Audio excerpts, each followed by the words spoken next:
નમસ્કાર મારા વાલા ગુજરાતી મિત્રો, અલગ ગણી લોક સાહિત્ય ચેનલમાં આપનું સ્વાગત છે. તો આજે આપણે એક એવી વાત કરશું કે જે બરવાડાના ડુંગરમાં જે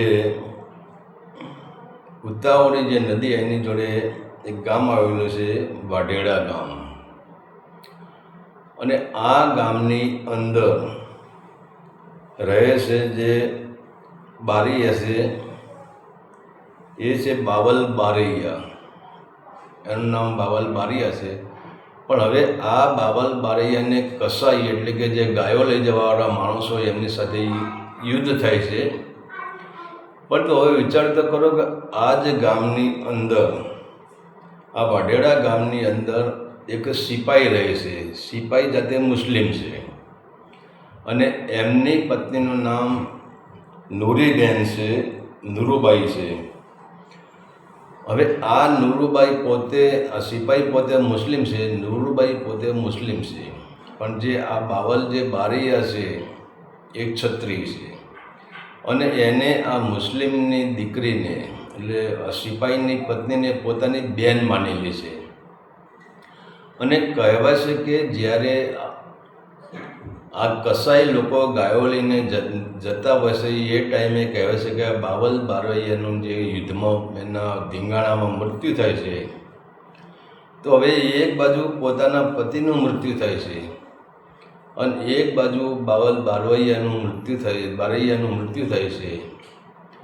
તો વિચાર તો કરો, હવે એક મુસ્લિમની દીકરી અને એક હિન્દુ, બેની જ્ઞાતિ અલગ છે. પણ એમ કહેવાય છે કે જેને પતિના વિયોગમાં જીવ ન આપ્યો એવી આ નૂરુબાઈએ એના ભાઈના વિયોગમાં એટલે કે આ બાવલ બારૈયાના વિયોગમાં એને જીવ આપી દીધો. તો કેવો સંબંધ હશે ભાઈ બહેનનો કેવો પ્રેમ હશે કે જેના પોતાના પતિ મરી ગયો, પતિ પણ યુદ્ધમાં ખપી ગયો હતો. પણ એમ છતાં એને એમ થયું કે હજે ભગવાનને ધાર્યું હતું થઈ ગયું, અમે હું કંઈ ના કરી શકું. પણ જાણે પોતાના ભાઈનો, જેનો બાવલનો જ્યારે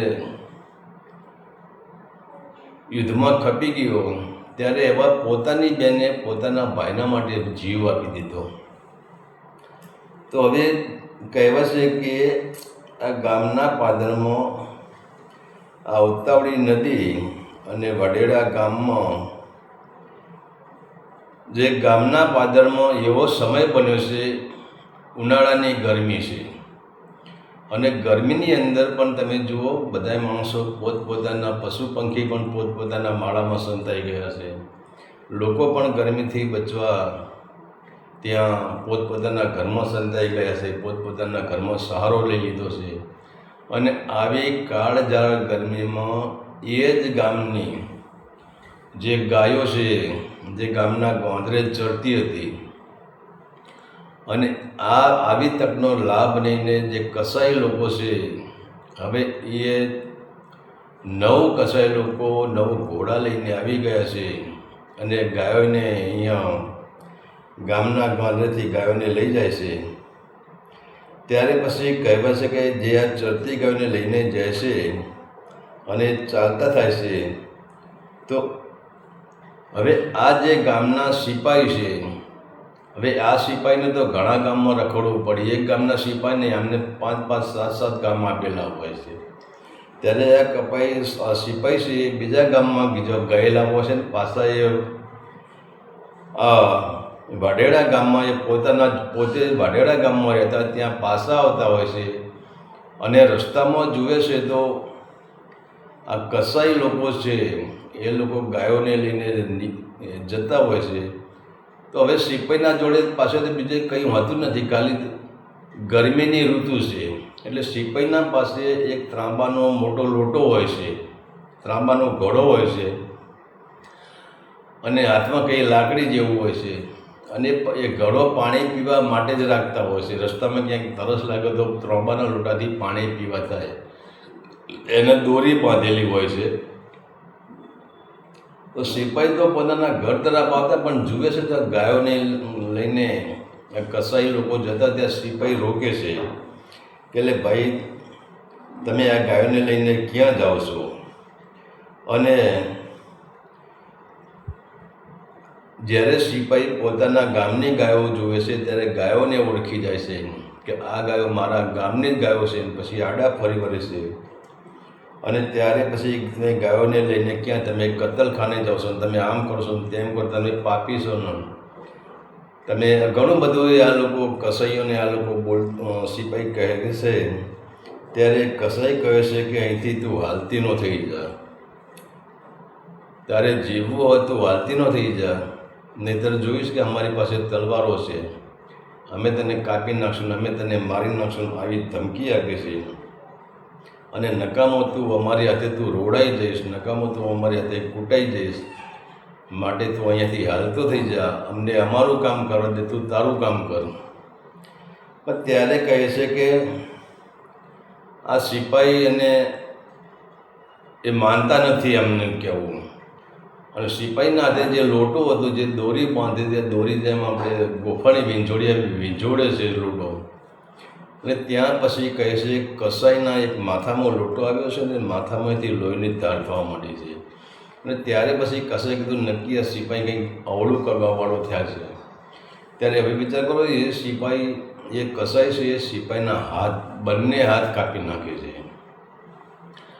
અને સિપાઈ ત્યાં નીચે પડે છે. પછી તો આ નરાધમ લોકો તો સિપાઈને ત્યાં મારી નાખે છે અને પછી ગાયો લઈને આગળ જાય છે. તો હવે કહે છે કે સિપાઈ તો અહીંયા બિચારો ઢગલો થઈ ગયો છે કે એની પાસે કોઈ હથિયાર તો હતું જ નહીં, એની પાસે કોઈ સાધન તો હતું જ નહીં. ત્યારે પછી કહેવાય છે કે હવે આ વાતની ખબર જે અહીંયા ધીંગાણું થયું, સિપાઈ અહીંયા નીચે ધરતી પર પડે છે, ત્યાં ખેડૂત આવતો હોય છે ને ખેડૂત જોઈ જાય છે. અને પછી તો દોડતો એ વાઢેડા ગામમાં જાય છે ને ગામમાં જઈને બૂમ કરી મૂકે છે કે જે ગાયો ચોરવાવાળા જે કસાઈ લોકો હતા એમને રોકવા માટે આપણા ગામના સિપાઈ ગયા, પણ આપણા ગામના સિપાઈને એને પૂરા કરી નાખ્યા છે, એમના હાથ કાપી નાખ્યા છે, એમનું માથું ફોડી નાખ્યું છે. અને એ ટાઈમે જ્યારે આવી ઘટના ઘટતી એ ટાઈમે એ બધો બુંગીઓ ઢોલ વાગતો હતો.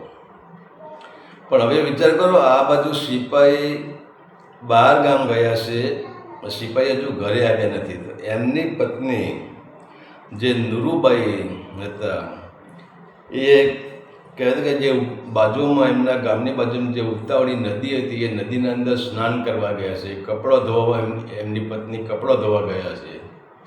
હવે એમની પત્નીને કે નુરુબાઈને તો ખબર જ નથી કે શું ઘટના ઘટી. હવે નુરુબાઈ છે એ નદીની અંદર સ્નાન કરીને આમ કપડાં ધોવે છે, ત્યાં કહે છે કે બુંગિયા ઢોલનો અવાજ એમને સાંભળ્યો. અને ત્યારે પછી કહેવાય છે કે બુંગિયો ઢોલ વાગે છે. અને ત્યારે આ બાવલ બારૈયા હોય છે એ પણ ગરમીથી બચવા માટે પોતાના ઘરમાં જ હોય છે. પણ એમને જે આ બુંગિયો ઢોલનો અવાજ સાંભળ્યો ત્યારે એમને થઈ ગયું કે ગામમાં શું ઘટના ઘટી, આ બુંગિયો ઢોલ કેમ વાગ્યો. અને પછી તો ગામના લોકો જ્યાં બુંગિયો ઢોલ વાગે એટલે ખબર પડે કે કંઈ ગામમાં નવા જૂની બની છે, કોઈ ઘટના ઘટી છે, તો જ બુંગિયો ઢોલ વાગે. અને બુંગિયો ઢોલ વાગે ધીંગાણાનો ઢોલ હોય, એમને ખબર છે કે ધીંગાણું થશે તો જ ઢોલ વાગશે. તો બધા બહાર નીકળી ગયા છે. આ જે બાવલ જે બારૈયા છે એ પણ બહાર નીકળી ગયા છે. અને પોતે બહાર નીકળીને પૂછે છે શું થયું. ત્યારે ખબર પડે કે આવી ઘટના ઘટી છે. તો પોતે પોતાની એક વેણું ઘોડી હોય છે અને એ ઘોડી પર એ સવાર થઈ જાય છે. અને પોતે પછી એમની પાસે એક સાંભ હોય છે, જેમ કૃષ્ણ ભગવાન જેમ ચક્ર ફેરવતા હતા એવી ચક્ર ફેરવવાની એક સાંભ આવે છે, સાંભ ફેરવવાની આવે. અને એ સાંભ લેશે, ત્યાં તલવાર પણ પોતે લેશે અને ભાલો પણ પોતે લેશે અને ઘોડા પર અસવાર થઈ જાય છે. હવે અહીંયા ત્યાં નીકળે છે ત્યારે બીજા ગામના હવે ઘોડાવાળા તો એક જ હતા બાવલ બારૈયા, બીજા બધા પગે પોતા પગપાળા જેને જે હથિયાર મળ્યું લઈને બધા નીકળી જાય છે. અને બુંગિયો ઢોલ ચાલુ છે. પણ કહેવાય છે કે હવે પહેલાં તો જ્યાં સિપાહી પડ્યા હતા ત્યાં આવે છે. તે આ બાવલ બારૈયા છે એ ત્યારે સિપાહી મરી ગયા નથી, એનામાં થોડું ઘણું જીવ તો હોય છે જ, પણ એમને ઘવાઈ ગયા હોય છે વધારે, એટલે બાવલ બારૈયા છે આ સિપાહીનું માથું પોતાના ખોળામાં લઈ લે છે. વિચાર કરો, હવે આ હિન્દુ છે ને પેલા મુસ્લિમ છે, તો એમનું ખોળું, એમનું જે માથું એ ખોળામાં લઈ લે છે. અને ત્યારે જે સિપાહી કહે છે કે હે બાવલબા, મને માફ કરો, હું આ ગાયોને ન બચાવી શક્યો. ત્યારે બાવલ બારે કંઈ વાંધો નહીં, તમે જે ભોગ આપ્યો એ તમારો મહાન ભોગ છે, તમારું બલિદાન એ મહાન છે, પણ અમને એ કહો કે આ લોકો ગયા કઈ બાજુ. ત્યારે પછી એ કહે છે કે આ લોકો એ ઉત્તર દિશા તરફ ગયા છે. અને ત્યાંથી પછી કહેવાય છે કે આ બાવલ જે બારૈયા છે એ પણ ત્યાંથી નીકળી જાય છે અને ઉત્તર એટલે કે આથમણી દિશા તરફ આ લોકો બાવલ બારૈયા ઘોડાને, પોતાની ઘોડીને દોડાવે છે. અને આ બાજુ એવું થયું કે આ જે નુરબાઈ છે એમને જે ગુંગ્યો ઢોલ સાંભળ્યો ને તે એમને એવું લાગે કે ગામમાં કંઈક ધીંગાણું 100% થવાનું છે. અને એ પોતે હવે કપડાં ધોઈને, હજુ તો કપડાં ધોઈ રહ્યા ને, પણ કપડાં ધોવા રહેતા જ નથી. એ પણ કપડાં એમની પાસે જે કપડાં મૂકવાનું જે સાધન હતું, જે ટોકર હોય કે ડોય હોય કે જે હોય, એમાં કપડાં ભરે છે. એટલામાં એમની નજર પડી કે એમના જે ભાઈ જે હતા, બરાબર, એ ઘોડે લઈને ત્યાં આવે છે.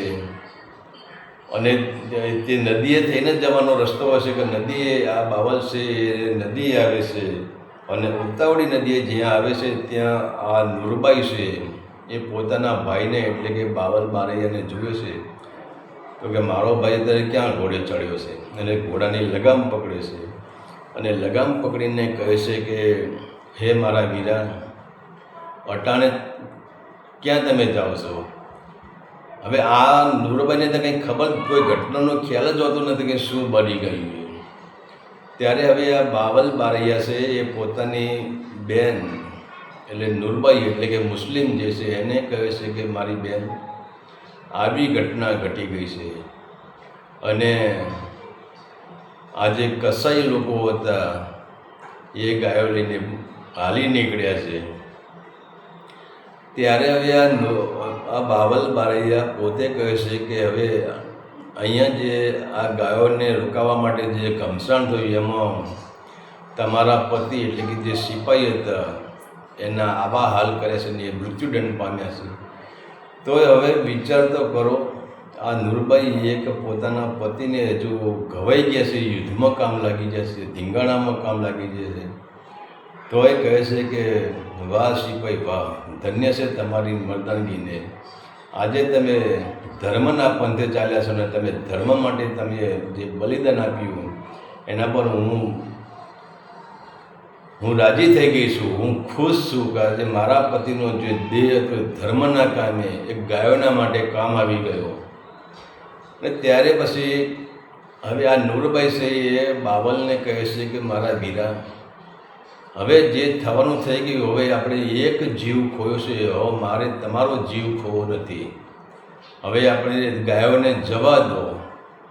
ત્યારે બાવલ કહે છે કે મારી બેન, હું પણ એક બારૈયા ક્ષત્રિયનો દીકરો છું, રાજપૂતનો દીકરો છું, અને હું છત્રાણીને મેં એનું સ્તનપાન કરેલું છે, અને હું કાયર થઈને બેન પાછો, તું જરા વિચાર તો ખરી, મારે જવું જ જોઈએ. અને ત્યારે પછી હવે વિચાર તો કરો, આ નુરબાઈને ખબર છે કે પોતાનો પતિ એ રસ્તામાં પડ્યો છે, એમ છતાં આ નુરબાઈ બાવલને કહે છે હે મારા વીરા, તું જા, પણ જ્યાં સુધી તું પાછો નહીં આવીશ ત્યાં સુધી હું આ નદીના કિનારે તારી રાહ જોઈશ.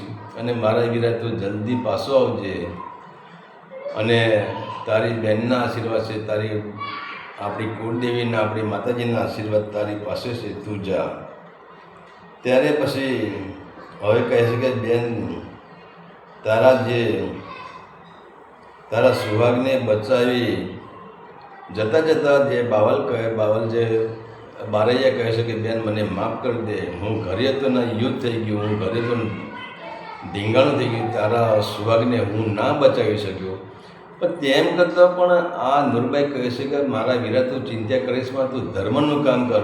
મારો પતિ પણ ધર્મના માર્ગે ગયો છે, પણ બેટા વીરા તું પણ ધર્મનું કામ કર.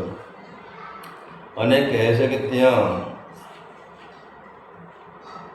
બાવલ જે બારૈયા છે ત્યાંથી નીકળી જાય છે અને ઘોડા પર સવાર થઈ જાય છે. અને ત્યારે પછી કહેવાય છે કે હવે આ જે બારૈયા છે એ જાય છે.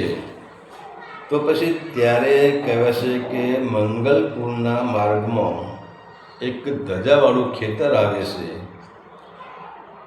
હવે આ ખેતરે જે મંગલપુરનો માર્ગ છે, મંગલપુરનો માર્ગ આથમણી દિશામાં પકડ્યો છે આ બાવલ બારૈયાએ. અને જ્યાં કહેવાય છે કે ધજાવાળું ખેતર હોય છે, અને એ ધજાવાળા ખેતરે આ લોકો એ ગાયો લઈને પહોંચ્યા હોય છે કસાઈ લોકો. અને ત્યાં પછી કહેવાય છે કે આ બાવલ બારૈયા છે ને એ પોતાની સોંપને આંગળી પર ચડાવે છે અને ઘુમાવે છે. પણ એનો અવાજ તમે જુઓ તો હવે એનો અવાજ આ લોકોના કાને પડે છે. અને પાછળવાળી અંદર જુએ છે તો કે આ બાવલ આવી ગયો છે ને એને સોંપ ચડાવી છે. પણ એની ઘોડી પણ એવી હતી, જાણે મહારાણા પ્રતાપનો ચિંતક ઘોડો એવી પણ એની ઘોડી હતી. અને પછી ઘોડીને જ્યાં હજુ લગામ ખેંચવાની જરૂર જ પડતી નથી, ઘોડી સીધી આ કસાઈ લોકો હશે ત્યાં પહોંચી જાય છે. અને હવે વિચાર તો કરો, આ બાવલ બારૈયાએ ત્યાં એવું યુદ્ધ કર્યું છે, એવું ધીંગાણું કર્યું છે, જેમ કહેવાય કે શીશરે કપાયા, દડરે કપાઈ અને શીશરે લડે છે.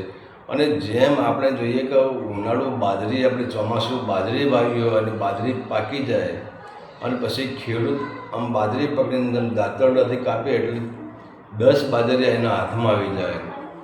અને જેમ આપણે જોઈએ કે આપણે તીર્થસ્થાનોમાં જોઈએ કે કોઈ તીર્થસ્થાનોમાં ઉપર ચડેલા કોઈ ભિખારી હાથમાં ભિક્ષા પાત્ર હોય ને ભીખ માગતો હોય અને કોઈની ઠોકર મારી દે ભિક્ષા પાત્રનો, અને ભિક્ષા પાત્ર રડતું જેમ નીચે પડે એમ આ કસૈયાના શિર કપાવવા માંડ્યા છે.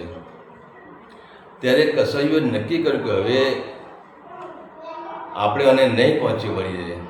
અને વિચાર તો કરો, એક જ બાવલ બારૈયા અને બીજા લોકો તો ઘણા એની સાથે હતા, પણ ઘોડા પર કોઈ નહોતા. તો આ બાવલ બારૈયાએ જે 9 માણસો હતા એમાં 6 જણાના ધરતી મસ્તક અલગ કરી નાખ્યા છે. ત્યારે પછી પેલા લોકોને જે વધ્યા હતા એમના લોકોને થઈ ગયું કે હવે શું કરવું. અને ત્યારે પછી એ લોકો ભાગવાની કોશિશ કરે છે. પરંતુ કહેવાશે કે જે લૂંટારાઓ હોય છે, આવા જે નરાધમો હોય છે, એ સામે સાથી એમાં વાર કરતા નહીં, એ લોકો પાછળથી પીઠ પાછળ ઘા કરતા હોય છે. અને જ્યારે બરાબર આ લોકોને જેમ બાજરી કાપે એમ કાપે છે, પણ જુએ છે એમની ઘોડી ધીમી પડી ગઈ છે, એમની ઘોડીના પગ વળી ગયા છે. તો આ બાવલ બારૈયાએ જોયું. હવે વિચાર કરો, ઘોડી કેટલી એમની હોશિયાર હશે. જ્યાં ઘા પડે છે એ ઘા ઘોડી પોતે ઝીલી લે છે, એની પીઠ પાછળ ઘા ઝીલી લે છે. ત્યારે આ બાવલ બારૈયાને એમ થઈ કે ઘોડી પાછળથી કેમ આમ ધીમે લાગે છે. અને જ્યાં બાવલ બારૈયાએ પાછળ ઘોડીની પીઠ પાછળ જોયું તો ઘોડીની પીઠ આખી ચીરાઈ ગયેલી હતી, એના પર ઘા વાગેલા હતા. અને ત્યાર પછી કહેવાય છે કે હજુ ઘોડી પરથી નીચે ઉતરવાની કોશિશ કરે છે. અને ત્યાં તો પછી એક જે આ ગાયોને લઈ જવાનો જે કસાઈ હતો એ 2 કસાઈ પાછળ સંતાઈ ગયા છે. પણ એમને આ બાવલ બારૈયા પર એવો આકરો પ્રહાર કર્યો છે કે એની પીઠમાં જે ઘા માર્યો છે, અને એ ઘા એટલો બધો અસહ્ય, એની પીઠ પણ ચીરી નાખી છે અને એની કમર પણ ચીરી નાખી છે. ત્યારે આ બાવલ જે બારી હશે એ ઘોડી પર અશક્ત થઈ જાય છે, કારણ કે લોહી ઘણું બધું નીકળવા માંડે છે. એમ કરતાં બધું કહેવાય છે કે આ બાવલ જે બારી છે આટલું એને વાગ્યું હોવા છતાં ઘોડીને પણ વાગ્યું છે, એમને પણ વાગ્યું છે. એમ છતાં એમની જે સોંગ હતી એ આંગળી પર ચડાવી છે અને છોડી છે. તો છોડી તો જેને પાછળ પીઠ પાછળ ઘા કર્યો હતો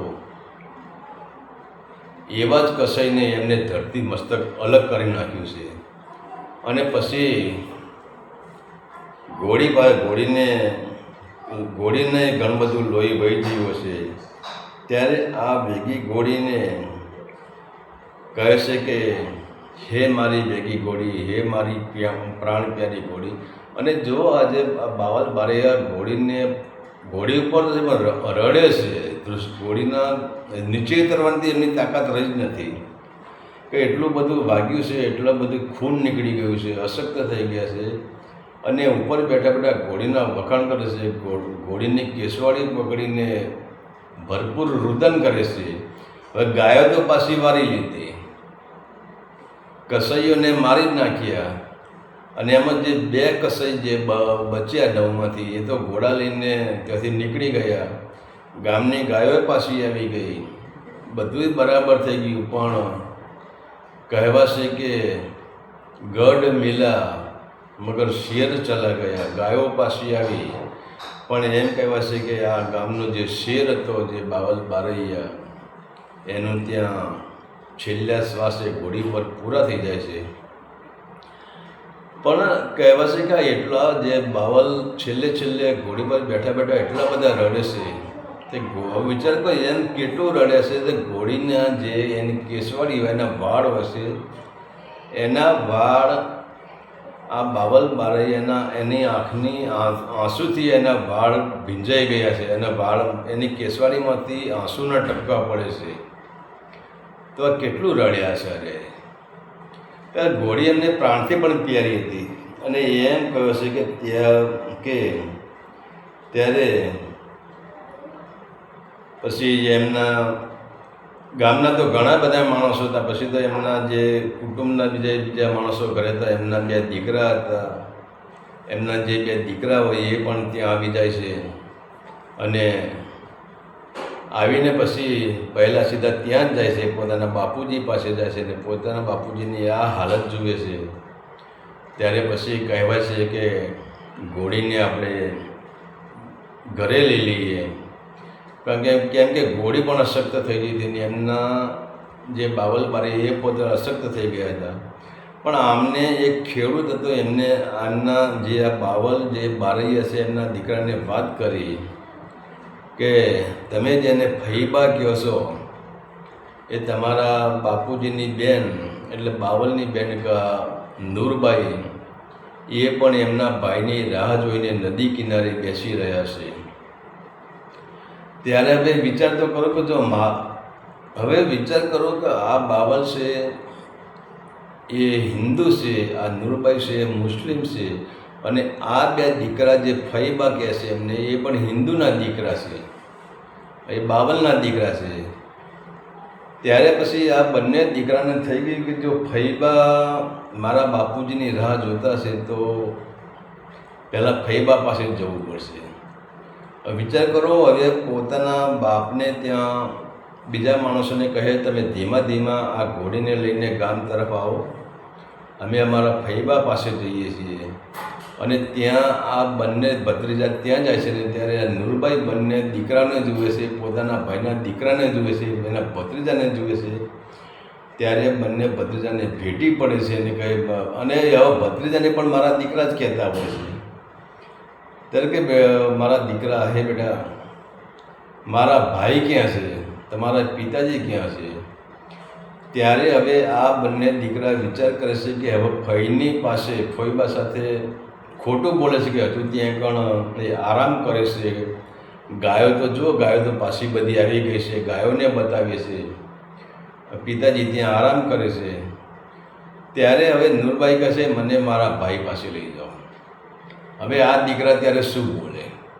અને ખરેખર ત્યાં બાવલ બારી હશે એમના ઘોડી પર જે એમનું મૃત્યુ થયેલું હોય છે, ત્યારે પછી દીકરા સાચી વાત કરે છે કે ફઈબા, એક બાજુ મારા પિતાજી એટલે કે તમારા ભાઈ એમને પણ દેહ છોડી દીધો છે, અને બીજી બાજુ તમારા પતિ એટલે કે જે સિપાહી હતા એમને પણ દેહ છોડી દીધો છે. હવે ત્યારે વિચાર તો કરો, આ નૂરબાઈ કહે છે કે મારો ભાઈ આ જગતમાં ન હોય તો મારે જીવીને શું કરવું છે. વિચાર કરો, હવે પોતાના પતિનું નથી કહેતી એને. આ ભાઈ બહેનનો કેટલો પ્રેમ હશે. ભલે આજે આપણે કહી શકીએ આ હિન્દુ છે ના, મુસ્લિમ છે ના, શીખ છે ના, ઈસાઈ છે ને, આમ છે ના તેમ છે, આજે આપણે કોમતની વાતો કરીએ છીએ, પણ અહીંયા હિન્દુ ભાઈ છે ને મુસ્લિમ એની બેન છે, ભાઈ બહેનને કેટલો પ્રેમ હશે. પોતાનો પતિ જે સિપાહી છે મરી ગયો છે, એમ છતાં એને નૂરબાઈ એવું નથી કહ્યું કે મારા પતિ પાછળ હું આમ કરું તેમ કરું, મારો ભાઈ ન હોય તો મારા જગતનું કોઈ નથી. અને એમને કહ્યું કે ભાઈ મરે ભવ હારીએ, ભાઈ મરે એટલે મારો ભવ પૂરો થઈ ગયો, મારા બધા સહારા તૂટી ગયા. અને ત્યારે પછી કહેવાશે કે એ ત્યાં કણ જે નદીના કિનારે આ મુસલમાનની જે દીકરી નૂરબાઈ છે એ પોતે હજુ આમ ઊભા જ રહ્યા છે, પણ ઊભા રહ્યા એમની ભાઈની યાદમાં એને કહે છે કે હે ભત્રીજાઓ, મારે ને મારા ભાઈને છેટું પડી જશે, મારે ને મારા પતિને છેટું પડી જશે, મારે છેટું પડવા દેવું નથી. અને વિચાર તો કરો, હજુ જ્યાં આ નૂરબાઈ ઊભા જ છે ત્યાં બેસી જાય છે, અને બેસન એવો જ એમનો ત્યાંથી એમનું પ્રાણ પંખેલું છૂટી જાય છે. હવે વિચાર કરો કે હવે એક ગામની અંદર એમના એક સ્ત્રી એટલે કે નૂરબાઈ પોતે પોતાને જીવ ત્યજી દેશે, સિપાહીનું પણ મૃત્યુ થઈ જશે, અને જે આ બાવલ બારી આવે છે એનું પણ મૃત્યુ થઈ જશે. અને પછી તો કહેવાશે કે આ વાઢેડા ગામને જે આજે, અને ખરેખર વાઢેડા ગામનો સૂર્ય અસ્ત આજે થઈ ગયો છે. અને જેમ સવારે સૂર્ય ઉગે છે એમ સવારે 10 વાગે આ ધીંગાણું શરૂ થયું, 10 સાડા 10 વાગે, અને જ્યારે સાંજના ટાઈમે સૂર્ય અસ્ત થાય છે અને સૂર્ય પણ આથમણી દિશામાં જ અસ્ત થાય છે. એમ કહેવાશે કે આ વાઢેડા ગામમાં આજે આથમણી દિશાએ એક નહીં પણ 3 સૂર્ય અસ્ત થઈ ગયા છે, સિપાહી પણ અસ્ત થઈ ગયા છે, અને આ બારૈયા પણ અસ્ત થઈ ગયા છે, અને નૂરબાઈ પણ ત્યાં અસ્ત થઈ ગયો છે. અને આજે પણ કહેવાશે કે ત્યાં આ 3ના પાળિયા છે, ઘોડાનો પણ ત્યાં પાળિયો છે. અને આજે કહેવાશે કે ત્યાં કોઈ પણ ત્યાં મન્નત માને તો આજે આ 4 પાળિયા, એક ઘોડાનો, એક નૂરબાઈનો, એક સિપાહીનો અને એક બાવલ જે બારૈયા છે, એમના 4 પાળિયા આજે પણ પૂજાય છે. તો વિચાર તો કરો, હવે પોતાની ગાયોને, ગાયો ગામની હતી અને ગાયવાળાને તો ખબર જ નથી કે મારી ગાયો કસાઈ લોકો લઈ ગયા. આજે આપણે પોતાની ગાયો તો પણ આપણે બચાવવા જતા નથી. અને આપણે તો વિચાર તો કરીએ કે જે ગાયને, જે ભેંસને, જે ગાયનો આપણા ત્યાં જન્મ થયો, જે ભેંસનો આપણા ત્યાં જન્મ થયો ને એના ત્યાં આપણે 20 વર્ષ સુધી આપણે એનું દૂધ પીધું હોય, અને પછી જ્યારે એ ઘરડી થઈ જાય અને પછી એ બચ્ચું ન આપે અને દૂધ ન આપે, અને ત્યારે આપણે આપણા ત્યાં કસાઈ આવે ને કસાઈ કહે કે આ હવે ઘરડી થઈ ગઈ છે, આ ગાય ઘરડી થઈ ગઈ છે, આ ભેંસ ઘરડી થઈ ગઈ છે, તમે અમને આપી દો. તો આપણે એ 8,000 કે 10,000 કે 15,000માં આપણે આપણી ભેંસ કે આપણી ગાય કસાઈને આપી દઈએ છીએ. હવે જેને 10 વર્ષ સુધી આપણું જીવન ચલાવ્યું, જેને 10 વર્ષ સુધી આપણા આખા ઘરનો કારોબાર ચલાવ્યો, એના દૂધમાંથી આપણે ઘર ચલાવતા હતા. અને આવી જે મા જેવી ગાય, જેમાં મા પોતાના દીકરાનું લાજ રાખે એમ ગાયે આપણી લાજ રાખી, આપણી ભેંસે આપણી લાજ રાખી, એમ છતાં આપણે આવી જે વરોડ ગાયો હોય છે અને વરોડ ભેંસો હોય છે એમને આપણે 10-20 હજારમાં કે 5-10 હજારમાં આપણે કતલખાને આપી દઈએ છીએ અને કશું આપણા ત્યાં લેવા હોય તો આપણે એમને વેચી મારી છે. તો ધિક્કાર છે આપણી જિંદગીને આવો. તો આજે વિચાર કરો કે આ જે બાવલબારી જે ધીંગાણામાં ખપી ગયા એમની એક ગાય પણ નથી. આ સિપાહી જે મરી ગયા એમની પણ એક ગાય નથી અને આ નુરબાઈએ પણ એમાં ભોગ આપ્યો. તો આ છે વીરોનો ઇતિહાસ. અને પછી તો અભી બોલા ને અભી ફોગ, જેમ ચોમાસામાં જોઈએ કાચંડો રંગ બદલે એમ ઘડી ઘડીના રંગ બદલે, ઘડી ઘડી વચન બદલે. અને આવાના તો ઇતિહાસ જીવનમાં ન રચાય. ઇતિહાસ તો એવા ના રચાય કે જેને ધર્મના માટે ધીંગાણું કર્યું છે, જેને લોભ માટે નહીં, ધર્મના માટે જેને ધીંગાણે ચડ્યો છે અને જેને ધર્મને સાથ આપ્યો છે અને ધર્મના માર્ગે ખપી ગયો છે, એવાના ધીંગાણા રચાય.